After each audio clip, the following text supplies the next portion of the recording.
नमस्ते सभी को और स्वागत है। इस वीडियो में मैं आपको दिखाऊंगा कि कोर स्पेस वन पर अपने हेडफोन का हार्ड रीसेट कैसे करें। कृपया हार्ड रीसेट करने के लिए आपको volume up button, power button को एक साथ कम से कम 5 सेकंड तक दबाए रखना चाहिए। तो 1 2 3 और फिर 4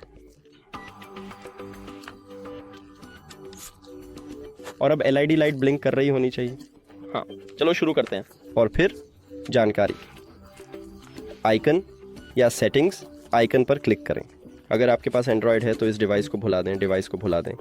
इसके अलावा अगर आपके पास एंड्रॉयड है तो नया डिवाइस पेयर करें पर क्लिक करें और फिर डिवाइस सूची में अपने हेडफोन पर क्लिक करें।